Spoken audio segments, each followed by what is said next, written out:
E aí, galera, o nosso vídeo especial de Natal. Não sei que dia vai ser esse vídeo. Esse vídeo é sobre o quê? Sobre o Natal. É e não é. É celebrado o Natal, porque certo pai não quer gastar dinheiro pra fazer, porque é muito caro o Natal. Nós vamos falar sobre o episódio meio perdido de Todo Mundo Deu Chris pela Record. Eu já fiz um vídeo muito lá atrás sobre os episódios perdidos de Todo Mundo Deu Chris, mas agora vamos falar especificamente desse episódio. Por ele ter uma representação africana, religião e outras coisas, não é bem visto pela Igreja Universal na Record. Por Chris ter 3 episódios natalinos, esse é o esquecido no churrasco. Vamos falar sobre o episódio Todo Mundo Odeia o Kwanzaa. Episódio natalino, Todo Mundo Deu Chris, meio deixado de lado pela TV aberta. Então, só passa na Record, então só pode ser lá, né? Se liga aí que depois da vinheta, vamos falar sobre este episódio específico de Chris.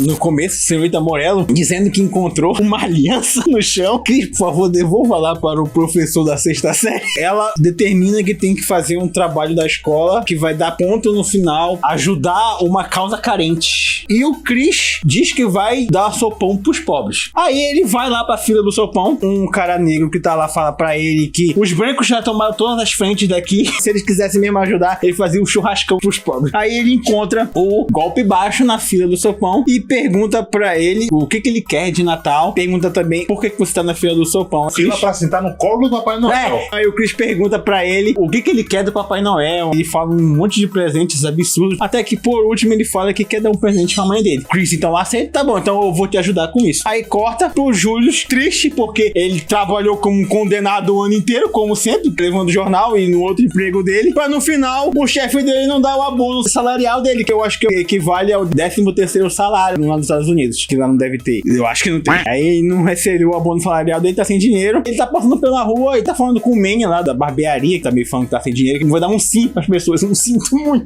O Julius, ele vê um cara tá fazendo propaganda do Kwanzaa na rua, as raízes africanas. E aí o Julius pergunta, e quanto é que custa isso? São coisas que vêm da terra. Aí corta aqueles caras que sempre aparecem pra explicar as coisas. Ele explica a origem do Kwanzaa, que um cara criou uma revolução sobre isso, que deviam voltar mais pras origens, só que ele foi preso, esse cara, por violência e cárcere privado. E mais pra frente no episódio, nós descobrimos que o Doc foi parceiro de cela desse cara do Kwanzaa. O Doc tem muita história. O Doc é o tipo de pessoa que eu sentaria pra escutar dele. O Doc poderia ter um podcast com todas as histórias dele. O Júlio chega na casa dele explicando que vão comemorar o Kwanzaa esse ano. Mas o que é o Kwanzaa? Nós vamos voltar a falar sobre as origens da terra, as nossas raízes. Nós vamos pegar coisas da terra e dar pros outros, se vestir como africanos. O Drew fala, então é diamante, mas diamante vem da terra e é da África, mas não é isso. Porque em Bad-Stuy é só que vem da terra, bituca, cigarro e pacotinho de droga. É o narrador que fala isso, não é a gente que tá sendo preconceituoso, não. O que vem da terra em Bad-Stuy é bituca de cigarro e pacotinho de droga. A Rochelle tá meio desconfiada, mas você não vai fazer isso só porque o Kwanzaa é mais barato. Não, é porque eu quero voltar mais pras origens mesmo. Corta pro Chris indo onde o golpe baixo dorme e nós vemos que ele mora numa casa de papelão que tem umas paredes meio reforçadas. Você tenta botar uma televisão lá. Detalhe me incomodou um pouco. Uma criança de 14 anos entrando na casa de um velho sem teto. Entra aí.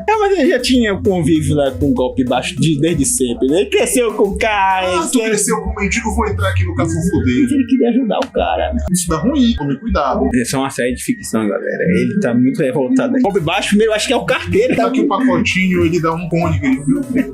A gente vê que o golpe baixo, ele não é uma pessoa ruim. Depois a gente vai explicar o que aconteceu com ele, mas primeiro o Chris pergunta se ele tem dinheiro. Ele puxa um envelope lá e tinha um monte de dinheiro. Então eles vão procurar alguma coisa pra dar pra mãe dele. Ele compra um relógio e uma tartaruguinha de chocolate. Ele não sabe o endereço da casa dela. Isso ajuda muito. O Greg vai na casa do Chris. Ele tá vestido como duende do Papai Noel. Pensa, ele vai ajudar alguém? Ele só se veste de duende. Eu como ele dorme com um super-herói lá. Cada um tem o seu amigo esquisito, né? Não dá pra julgar todo mundo. O Greg, ele é um nerdão. Ele é o único que acolheu o Chris na série. Ele é esquisito. Tudo bem. Também tem a história da Tônia. Ela ganhou um presente de Natal de uma amiga dela lá na rua. E ela se sente meio ruim, porque como eles não vão comemorar o Natal esse ano, então ela não tem nenhum presente pra dar pra amiga dela. Então, a Tônia vai na loja do Doc e ela vê um toca-fita com fone de ouvido. Aí, enquanto o Doc vai lá dentro, ela surrupiou o toca-fita pra dar de presente pra amiga dela. Aí ela chega na cara dela e pergunta pro Julius se eles têm papel de presente, né? Tem papel do Kwanzaa, toma pro jornal. Dá um pouco de vergonha.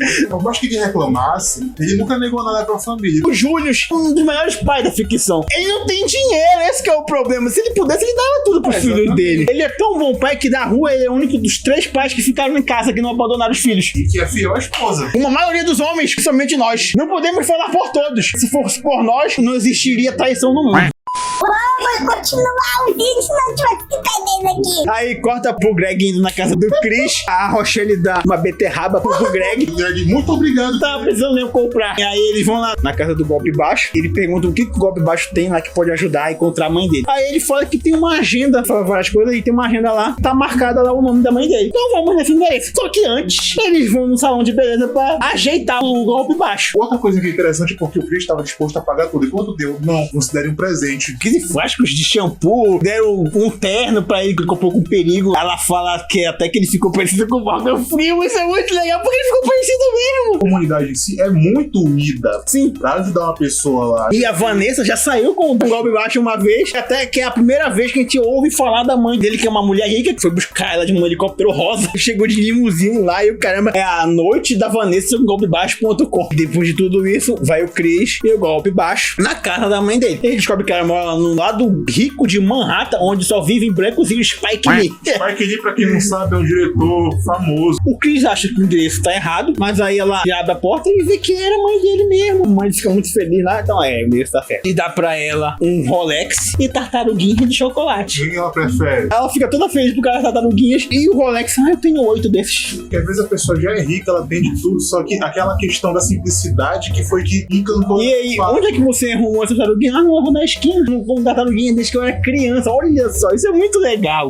Galera, se tiver tendo um barulhos assim, é porque os vizinhos estão serrando coisa, é barulho de música, nós estamos gravando num sábado, e vai deixar curtido, está gravando, tá? Se estiver batendo muito barulho de fundo, desculpa, eu vou tentar ao máximo limpar isso na edição.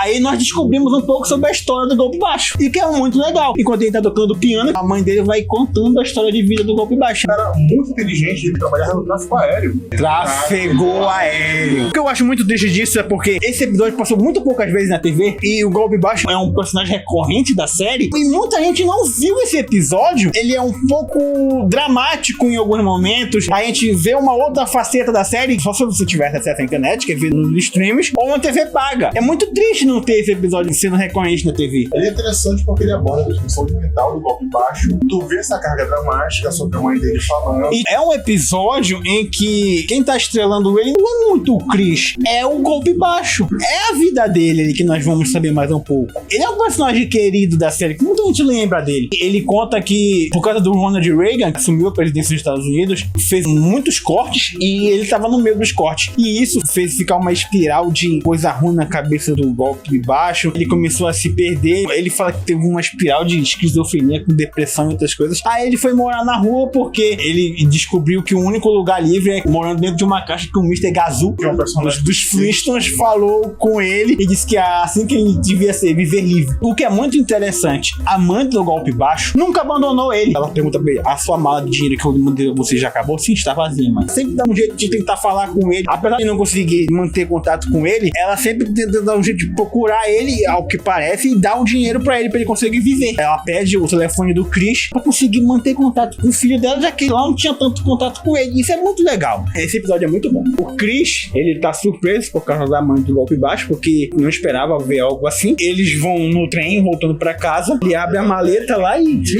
meu Deus, fecha isso antes que seja roubado aqui. Não, isso aqui não dá pra comer. Aí tu vê que ele realmente já tá nas últimas prestações de mental dele, porque ele não se liga mais. O Golpe Baixo então pega a maleta e abre, tem um cartãozinho de Natal aí e dá pro Chris. Então fique com esse cartão aqui, pelo menos pra se lembrar do que foi esse dia. Encerra o ato do Golpe Baixo, ele não aparece mais depois disso. O Chris tá voltando pra casa, tá frio, tá saindo fumaça quente lá dos dos bueiros pra tentar esquentar um pouco as casas. O Jerome aparece e pede dinheiro pro Chris, como sempre. Ele vai dar o cartão de Natal pra ele. Depois nós resolvemos isso. O Chris volta pra casa, tá um clima depressivo, porque a Tônia roubou. A mãe da amiga da Tônia vai devolver o presente de Natal, porque ela achou muito caro. Aí a Rochelle dá uma lata de beterraba pra mãe dessa menina. Aí ela vai brigar com a Tônia, que ela só não bate nela por causa das festas. Mas eu acho que se fosse com o Chris no lugar dela, ele teria apanhado, mesmo que fosse em festa. A Tônia nunca teve que merecer E essa o série. Chris fala que ele não recebe o presente de Natal há 5 anos. Tá um clima depressivo lá, tá o Sr. Omar cantando músicas de Natal na janela. A Rochelle tá lá pensando na vida, triste, comendo uma tartaruga de chocolate. Chris não tá em casa, a Tônia roubou e o Drew não quer mais saber do capitalismo e não quer falar mais com o branco na vida. Mas de acordo com o narrador, ele casou com uma mulher branca depois dos anos, mas ele não fala com ela durante o Natal. Então ela vai conversar com o Julius e ele explica a situação pra ela. Realmente estão comemorando o Kwanzaa porque não tem dinheiro. Ele não quis falar pra ela que ele não recebeu o abono salarial de Natal. Ele não queria que ela ficasse decepcionada. Imagina como eu tô agora. Passa a madrugada, de manhã cedo eles acordam as crianças e tá lá armada a árvore de Natal com os presentes, que no outro dia, depois do Natal, é 75% de desconto nas lojas. É a tradição de Natal. É aquele foi de estoque, né? Que mostra que sobrou muita coisa. Realmente na Páscoa, só ver esse ovo de Páscoa, antes da Páscoa e depois da Páscoa. Pra encerrar o episódio, Porque ele vai dar uma volta, o Jerome tá lá, ele agradece pelo cartão. Obrigado pelos 200, carinha. Que 200? Eu abri o cartão, tinha $200 lá dentro. Aí ele ia dar $1 pra ele, tem troco pra 100. E assim termina o episódio. Um episódio muito bom mesmo. Um dos melhores episódios da série, que infelizmente é esquecido por causa, não da série, mas por causa da emissora, que é onde a série foi passada. Talvez se a série tivesse sido comprada pela Globo ou pelo SBT, esse episódio não seria perdido, mas por ter caído nas mãos da Record, e nós sabemos o que acontece com a Record, né? O episódio foi deixado de lado, principalmente por ter outras versões de Natal do seriado. Esse episódio é deixado de lado. Tem episódios que são meio esquecidos pela Record e esse está entre eles. É muito triste porque nós conhecemos a origem do golpe baixo, conhecemos a mãe do golpe baixo. Nós não vemos também uma coisa que ficou meio que em aberto. Se o Chris passou, ganhou algum ponto por ter feito isso, a série da manhã não aparece mais. isso é um bom episódio, assistam, procurem ele. Tá nos streams, com a nota daremos para este episódio. Mano, eu dou um 9, porque faltou pessoas no elenco. E faltou um desfecho. Não sabemos se o Chris ganhou algum ponto com essa tarefa de Natal. Até mais, galera. Se inscrevam, comentem, deixem o like. Até a próxima.